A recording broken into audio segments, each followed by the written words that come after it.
تمام پیغمبروں کو اور اپنے نیک جو ولی اللہ ہیں، نیک لوگ ہیں، ان کی زندگی دیکھیں کہ اللہ نے ان کو کتنی جگہ پر آزمایا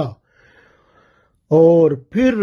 دوستی کو بحال رکھا اور اس میں ترقی دی، کیونکہ جب اللہ بندے کو آزماتا ہے تو بندہ صبر کرتا ہے، تو صبر کرنے سے کیا ہوتا ہے؟ اللہ نے خود فرمایا واللہ مع الصابرین، اللہ تعالیٰ صبر کرنے والوں کے ساتھ ہوتا ہے۔ مع جو لفظ ہے نا، مع، یہ اتنا کلوز ہے، اتنا قریب ہے جتنا ہمارے جسم کے اعضاء بھی قریب نہیں ہے۔ تو بندہ اللہ کے اتنے قریب ہو جاتا ہے جب صبر کرتا ہے مشکلات میں، تکلیفوں میں، آزمائشوں میں، تو اللہ کے قریب ہو جاتا ہے۔ اور جب خوشی ہوتی ہے یا کچھ بہتری اور اچھائی ہوتی ہے تو اس وقت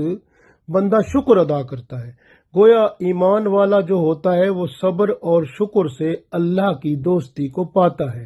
تو اللہ کی دوستی میں، اللہ کے تعلق میں جب بندہ آ جاتا ہے تو پھر اللہ اس کا مددگار بن جاتا ہے۔ اس لیے تو اللہ نے فرمایا کہ وما لکم من دون اللہ، کہ اس کے سوا یعنی اللہ کے سوا تمہارا کوئی نہ ولی ہے اور نہ کوئی نصیر ہے۔ نصیر کا مطلب مددگار، نہ کوئی مدد کرنے والا ہے اللہ کے سوا اور نہ کوئی دوست ہے۔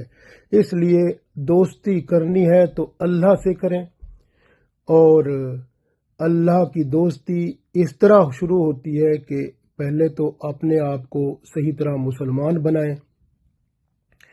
ایمان کے ساتھ اپنے آپ کو مزین کریں، پھر اللہ اور اس کے رسول صلی اللہ علیہ وسلم نے جو بتایا ہے اس پر عمل کرنے والے بنیں، قرآن پاک کو پڑھیں ترجمہ تفسیر کے ساتھ، پھر اس پر عمل کرنے والے بنیں، رسول اللہ صلی اللہ علیہ وسلم کی سیرت کو پڑھیں، ان کی جو ہے اخلاق کو، ان کے کردار کو، اور آپ صلی اللہ علیہ وسلم کی باتوں پہ عمل کریں، قرآن و سنت کو اپنے سامنے رکھیں، شریعت کا مطالعہ کریں، اپنی زندگی کو شریعت کی حدود کے اندر رکھیں، باہر نہ جائیں۔ اللہ تعالیٰ کی محبت پھر ضرور آپ کو مل جائے گی۔ جب اللہ کی محبت بندے کو مل جائے گی تو پھر اللہ کی رحمتیں اور برکتیں اور مدد شامل حال ہو جائے گی، اور پھر اللہ کے دوست بن جائیں گے۔ تو اللہ کا جب بندہ دوست بن جاتا ہے تو پھر اللہ اپنے دوستوں کے ہر کام کر دیتا ہے، تو وہ آپ کو بعد میں پتہ چلے گا جب اللہ کے ساتھ قربت شروع ہو جائے گی۔ تو اس لیے کوشش کریں،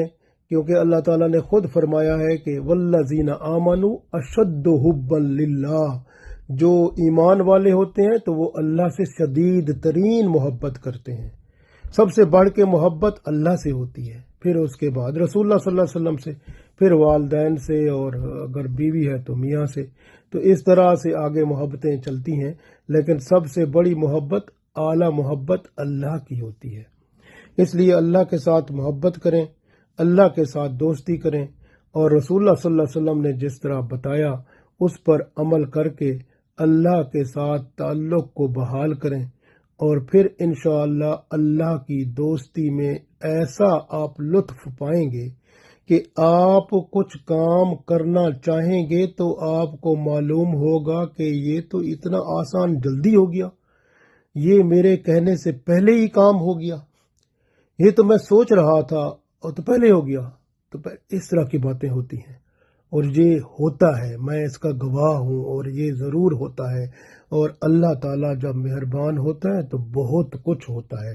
اس لیے کہ اللہ مالک ہے ہر چیز کا، آسمانوں اور زمین کی ہر چیز پر اسی کی بادشاہت ہے۔ اس لیے جب بھی آپ کی کوئی ضرورت ہو اللہ کے سامنے جھک جائیں، اس کے پاس سے مانگیں،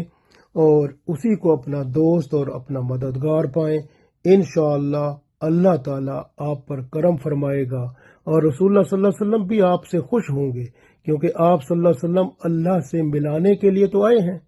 تو آپ صلی اللہ علیہ وسلم کی محبت جب وہ بندے میں آتی ہے تو وہ اللہ کی محبت کو قریب کر دیتی ہے۔ اس لیے سنت رسول صلی اللہ علیہ وسلم پر عمل کر کے، رسول اللہ صلی اللہ علیہ وسلم کی شریعت پر مکمل طور پر عمل پیرا ہو کر اللہ کی محبت کو آپ ضرور پا لیں گے۔ کوشش کریں اللہ تعالی ہم سب کو اپنی محبت اور قرب سے منور فرمائے اور اپنی دوستی اور مدد سے ہمیں ہر وقت ہر لحظہ ہر آن جو ہے کرم فرمائے، فضل فرمائے، دنیا میں بھی اور آخرت میں بھی۔ آمین۔